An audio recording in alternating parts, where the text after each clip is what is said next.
It's a very special conversation. I don't think this man needs an introduction, but I'll give one briefly anyways because it's amazing. Kerry Mann is the founder, producer, director, creator of Healing Humanity, which is a documentary that he has been working on for about the last year, 60 days after he became a carnivore, advocating, showing how this way of eating is transformative, not just for our physical health and weight loss, but for our mental health, our clarity, getting rid of depression, getting rid of anxiety, doing, bringing us back to the natural state of living, of human flourishing, of happiness. And Kerry has an incredible YouTube channel. He does incredible interviews. He really is just a leading light and inspiration for carnivores across the space, from people like Dr. Chafee to new carnivores.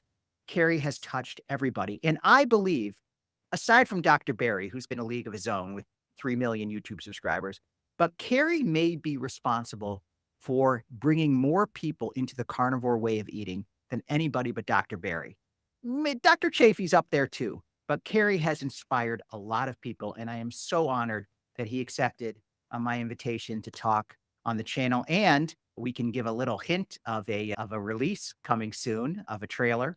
And I'm very excited to talk about that. But Kerry, can you tell me your story?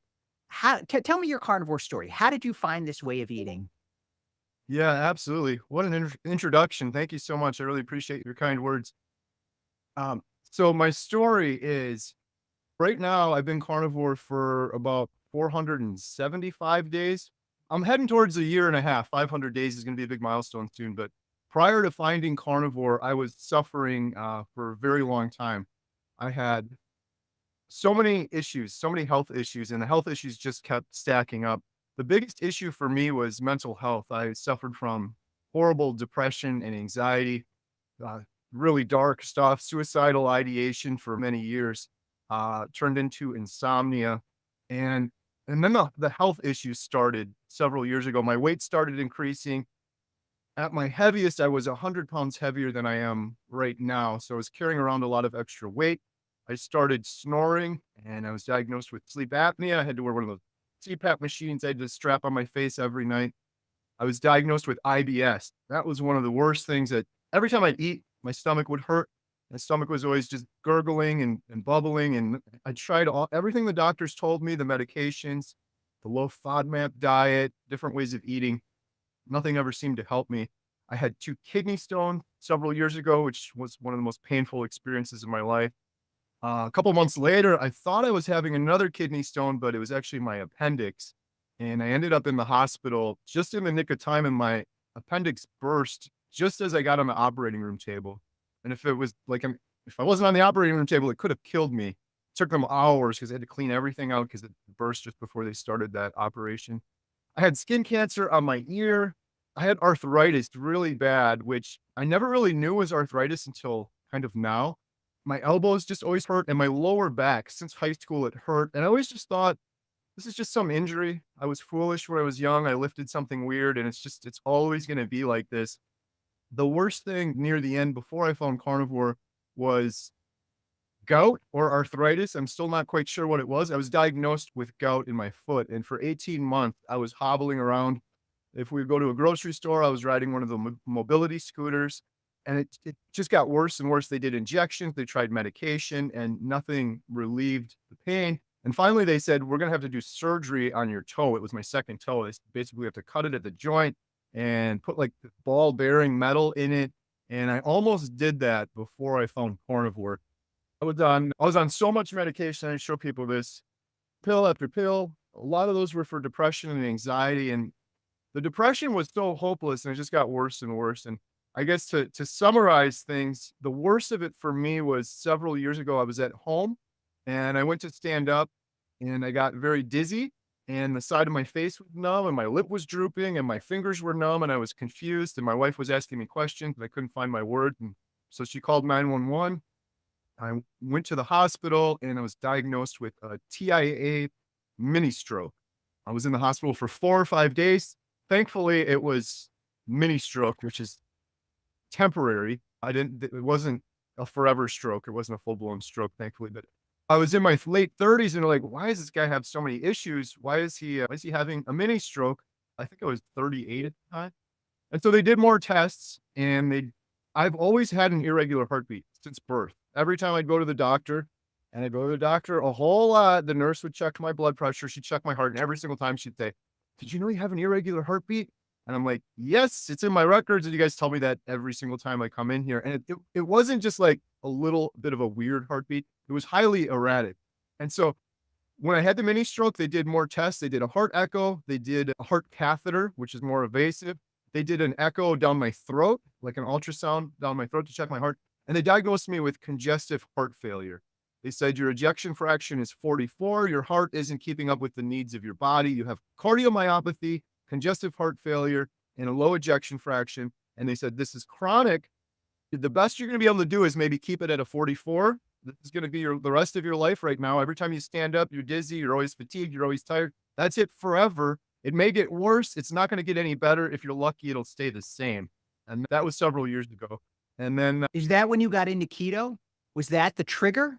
no, but great question. I found keto. Oh man, I think it was maybe 15 years ago. I stumbled upon it through a documentary on Netflix. It was the first time I ever heard of a ketogenic diet. The documentary was called Fathead. It was actually just this individual guy. He used to be a comedian. And he put this whole thing together himself, which kind of planted a seed for what happens later here in my story. But I did keto years ago, and it was the only thing that ever touched my depression. I'm like, I remember having this, whoa, something's happening here, but I could never maintain it. And my problem with keto was I would do it for a while, I would lose a whole bunch of weight, and then I would go back to moderation and I would gain all of the weight back. And I did that cycle for 10 or 15 years. I'm not exaggerating when I say this. I wish there was a way to track weight over time, weight loss, weight gain, weight loss, because I think I would have the world record. I've been doing YouTube for 8 or 9 years, and I'll have people, they'll say, Kerry, I watched your video 6 years ago. You weren't that big. I'm like, look 4 months later, look 4 months before. It was just going up and down and up and down. So Right. when I found carnivore through a YouTube video, it was Dante Ferrigno. My wife and I were watching YouTube, and he said he was going to eat meat for 30 days. And I thought, this guy's insane. But in my head, I knew about keto. So I'm like, in terms of science, like this should work, but how is he going to sustain eating only meat? It can't be good for you. He's going to get bored. There's no way. And then I realized that video was 2 years old. And we fast forwarded. We went to watch his latest video, and you couldn't recognize him. And then I went down like a carnivore rabbit hole. Dante, I remember watching his videos. He was the first carnivore YouTuber who interviewed me when I started my channel. I love Dante. He is not only is he such a great teacher and speaker, but he's just a gentle soul and an incredible person. And he, like you, has inspired so many people to try carnivore. Yeah. When did you notice the benefit? Because I know you've talked about some people, it takes time to Right. really experience carnivore. How was it for you when you started? I mean, you've done keto before, you start full scale carnivore. What happened? For me, it happened very quickly. And I always caution people, it may take you a little bit longer. I'm very fortunate that way.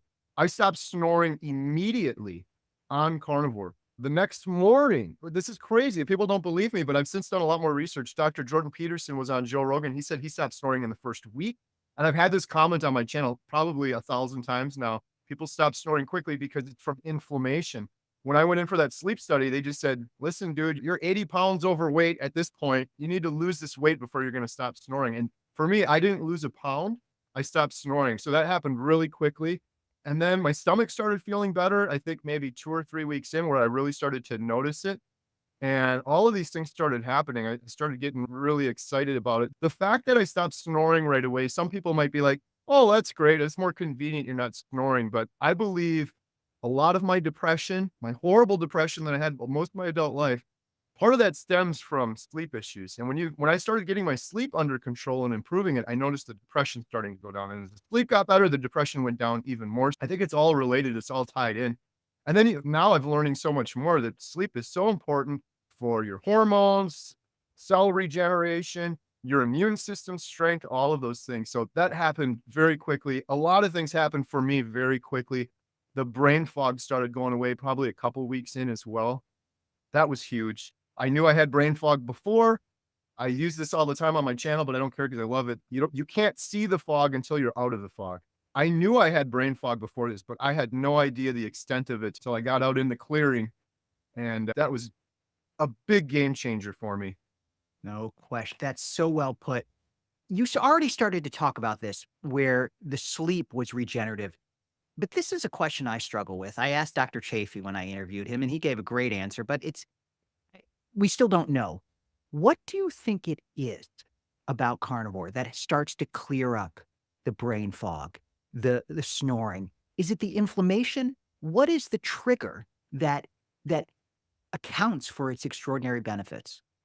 I think it's multifaceted, but I think the primary thing is the inflammation.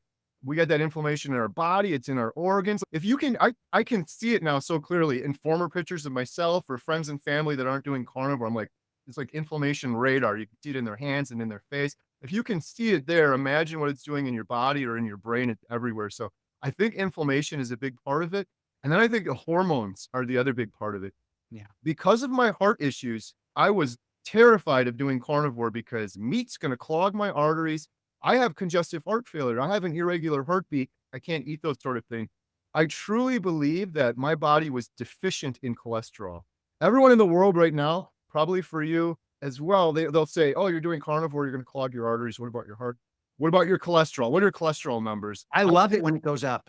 Yeah, I believe I was deficient, and I believe most of humanity, they're deficient. When your cholesterol, I'll just speak for myself. When my cholesterol went up, Dr. Kiltz has talked about this, these other doctors, your hormones balance. Your sleep starts to improve because those hormones balance. So part of that plays into the depression and anxiety as well.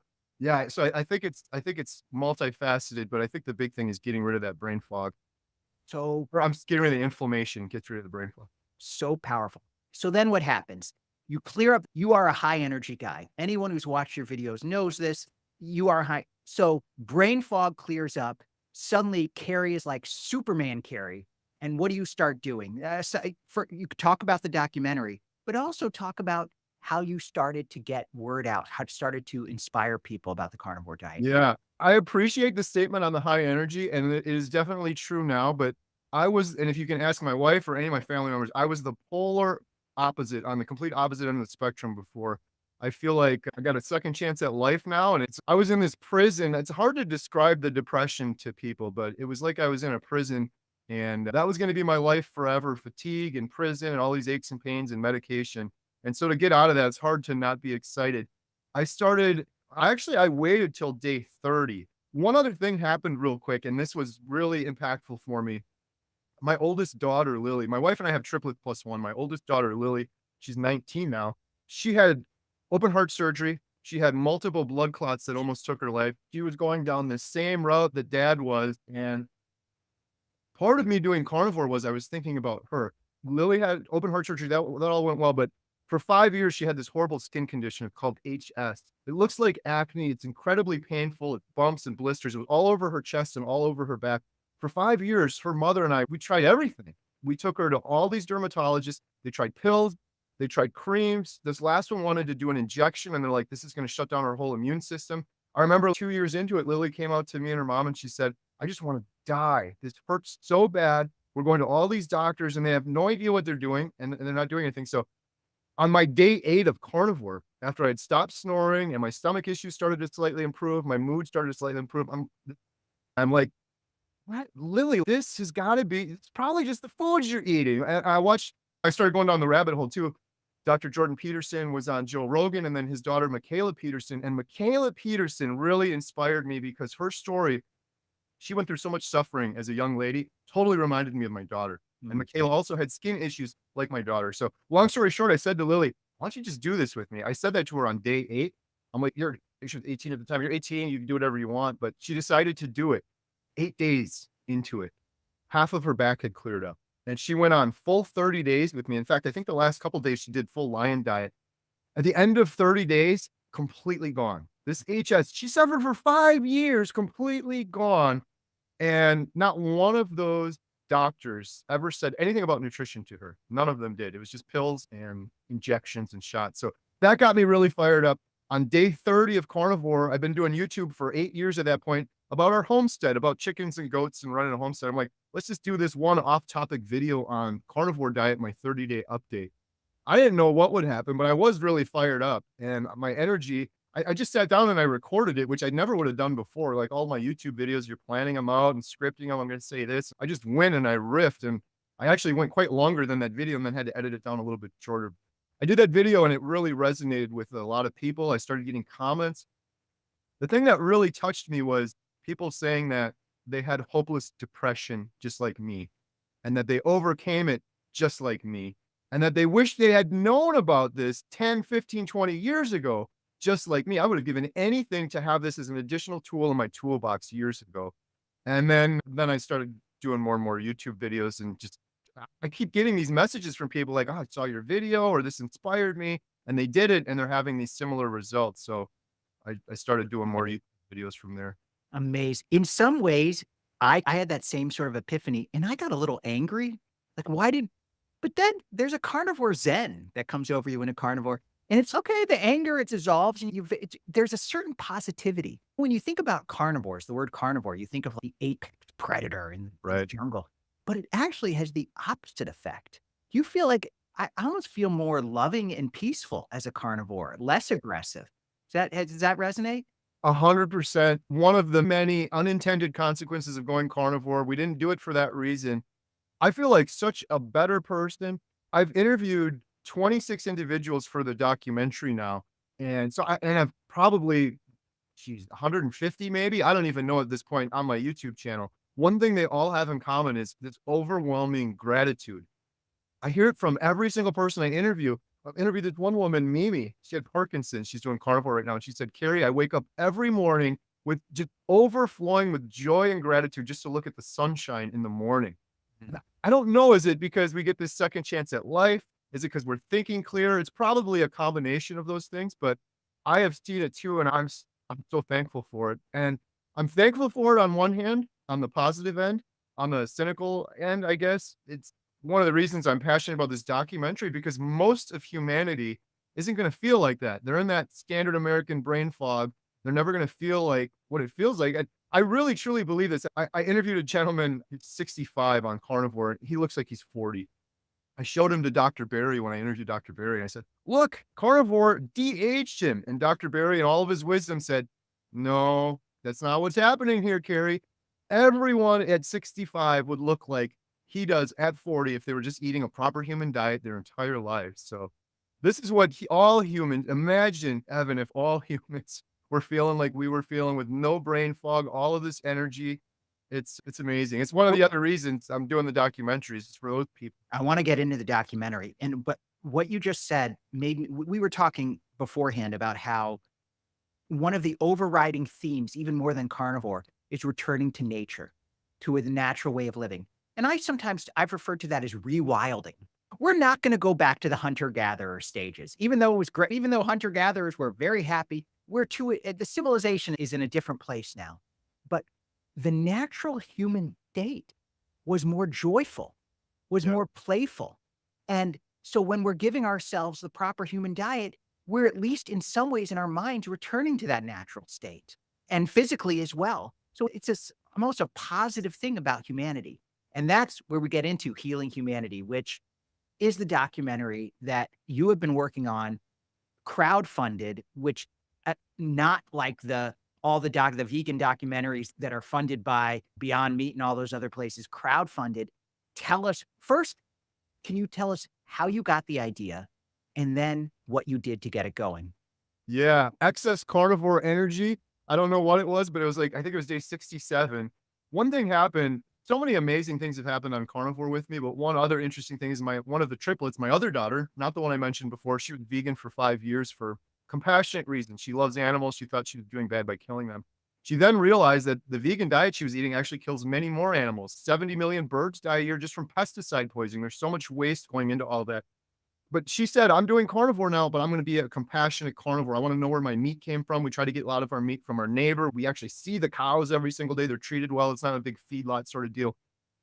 She made a shirt called Compassionate Carnivore, and she's, oh, we could sell these. And instantly it turned my stomach thinking of making a profit off of it, because I believe the reason I was so sick and in this circle of poor health, eating sugar, addicted to sugar, turning into health issues, turning into buying medicine, turning into going to the hospital, was all just money, greed, run amok. I don't know what it was, but I didn't want to profit off of it. So when Emma had that shirt to sell, I'm like, we should do a doc. Why isn't there a documentary on carnivore? There's all these keto documentaries and that whole fathead thing I mentioned before. That stuck in my head. That's how I learned about keto was through that documentary. And then I realized too, I'm a weirdo on YouTube. Like you are too. We are too. It's a good thing. I like weird people, but not everyone watches YouTube all the time. Like so many of us, there's so many more people that watch Netflix or HBO or one of these big streaming services. So I got the idea in my head. Let's do a documentary. We could sell this shirt. If we make money from it, it'll go towards the documentary. I'm just thinking in my head, it'll just be this little thing. I got my YouTube camera. We'll just go and do a documentary. Little did I know what I was getting into. And then I started doing it. I'm like, oh, I get one chance at this. If I want to do it, I'm going to do a really good job. The whole idea with the documentary, and I heard you say this, Evan, on a previous video you did, and I loved it. You said a lot of people aren't going to change. They either have to change through inspiration or desperation. Yes.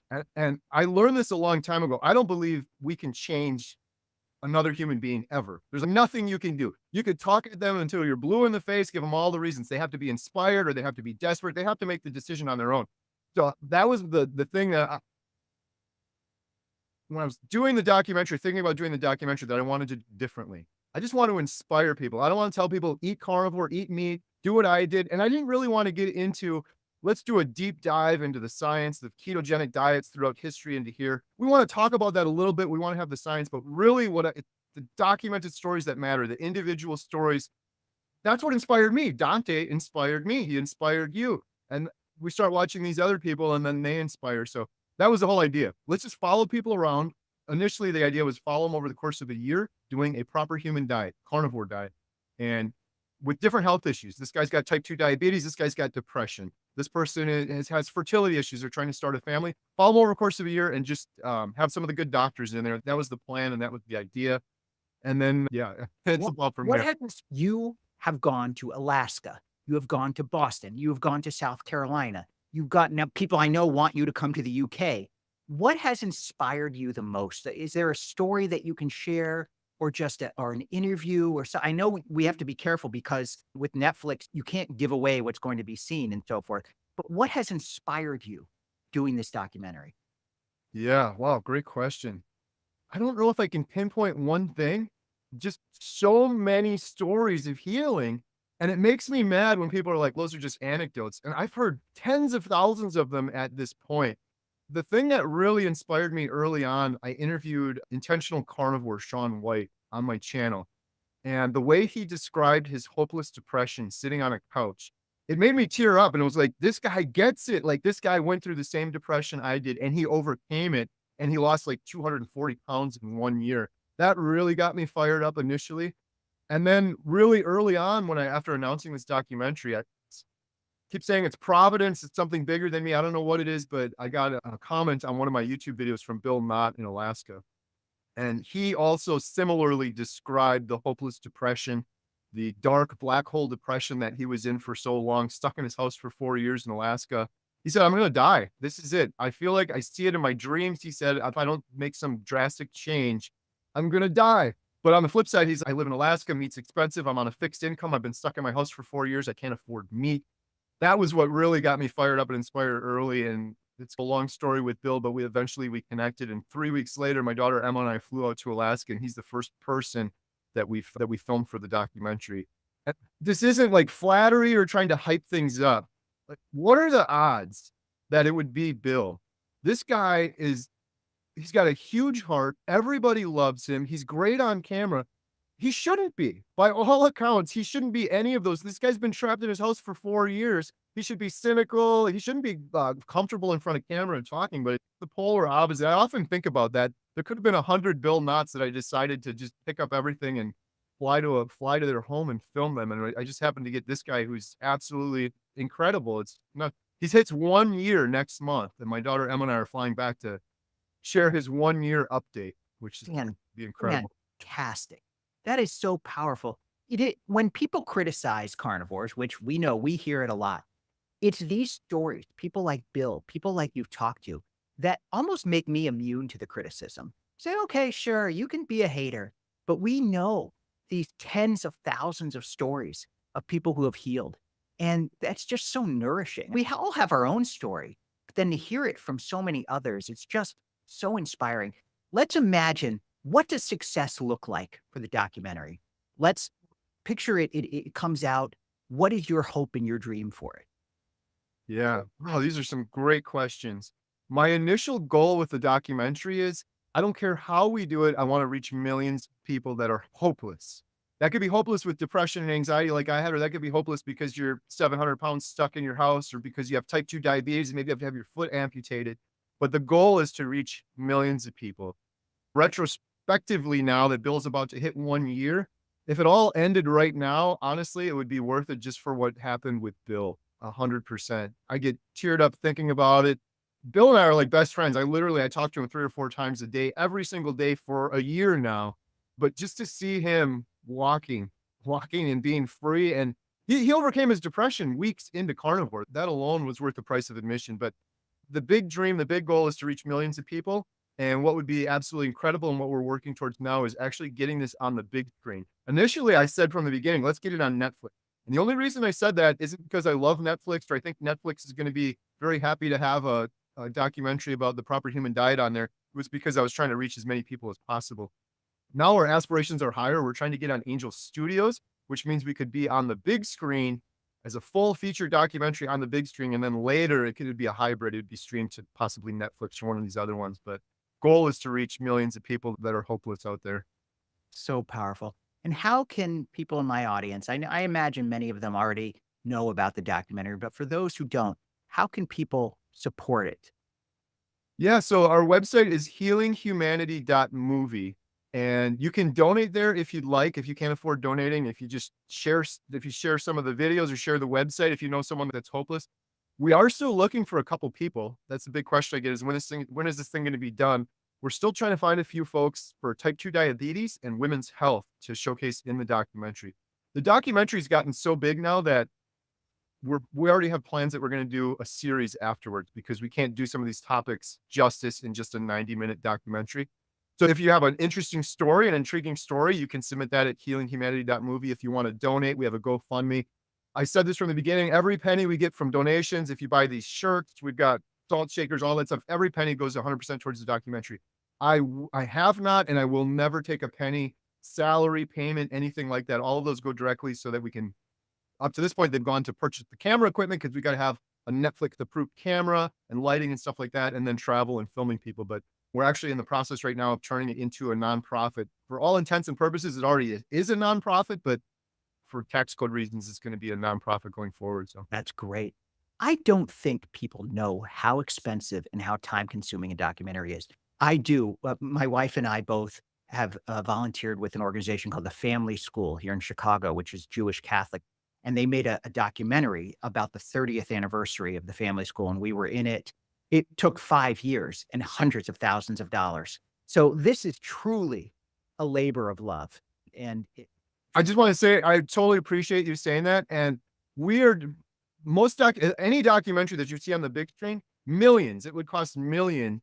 I'm not patting myself on the back, but we're going to be doing it for a fraction of that, and it's gonna do better than those. And it's not me patting myself on the back. It's Bill's story. It's Jeff's story. It's Maggie's story. Some of these stories are so powerful, and they just want to be told. But one thing I see that I don't see in a lot of documentaries is making an emotional connection and really resonating with the people. And that's what we're doing with ours. We're inspiring people. And I don't know how anyone's going to be able to start watching our documentary, see Bill not stuck in his house for 5 years, and then be like, I'm not going to watch till the end and see if he gets out into the freedom of Alaska at the end of it, sort of thing. that's so powerful.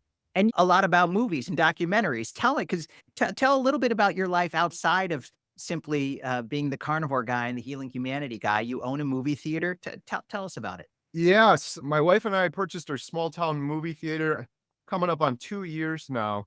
It's a little single screen theater. It's a historic theater. It goes back to 1859, before Lincoln was president. It was my wife's dream. I was in and out of the depression, anxiety stuff, and we're like, well, you're always looking for something. Oh, maybe this will like kickstart things, sort of thing. So I started this before I was carnivore, and I'm so thankful we did now.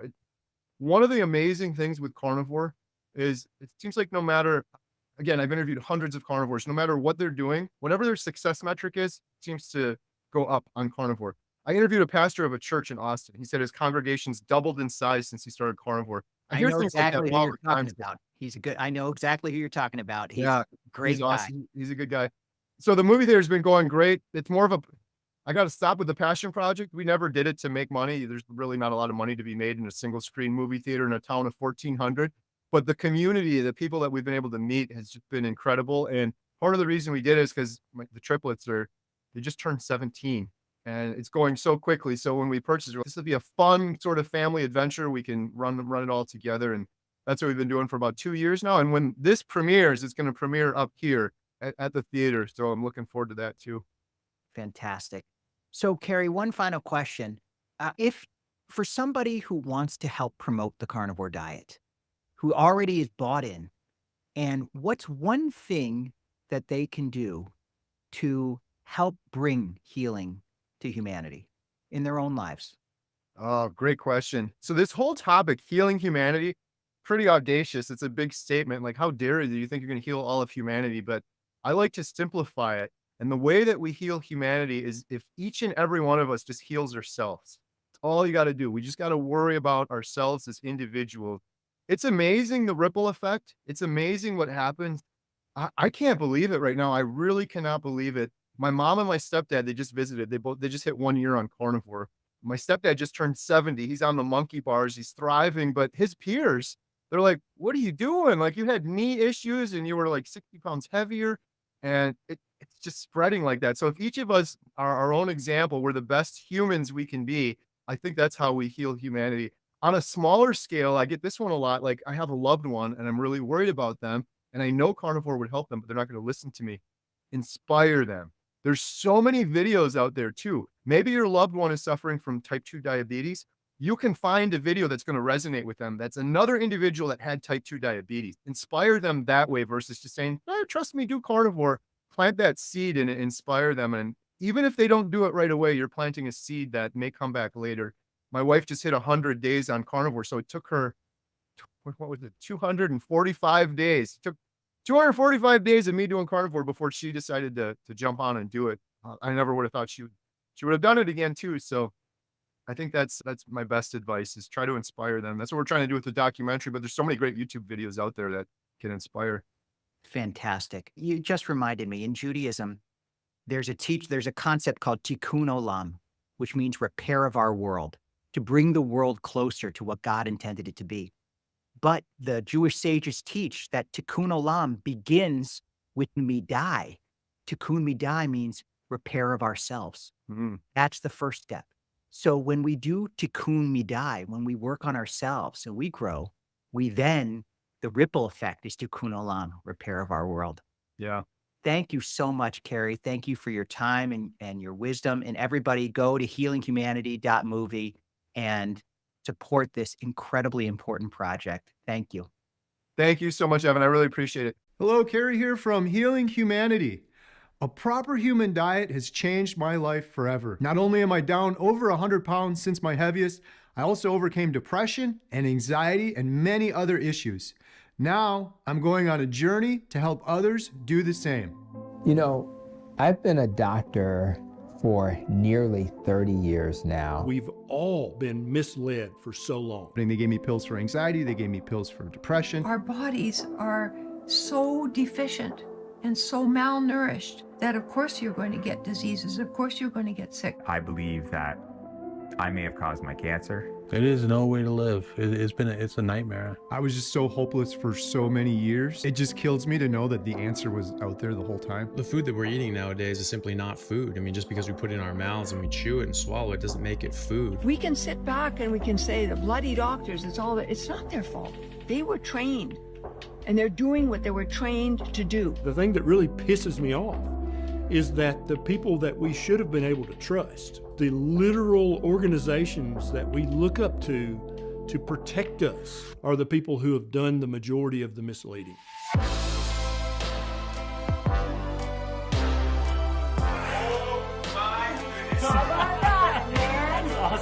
I'm 82 years old, which is just a chronological number. So you put the right fuel in the engine and the engine works. I've now transitioned from a disease manager to a disease healer.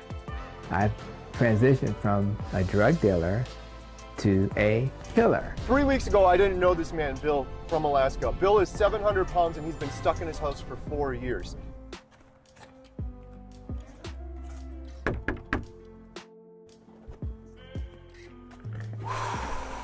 You nervous? I'm nervous, Carrie. You know, I live in Alaska, the most incredible place on the planet. I had to have a toilet put, a few feet from my bed, which I can barely walk to as is. I have not been outside in over 4 years. This is life or death for me.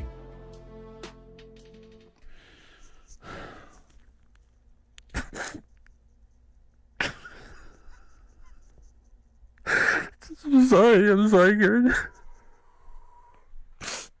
I'm sorry about that. Here.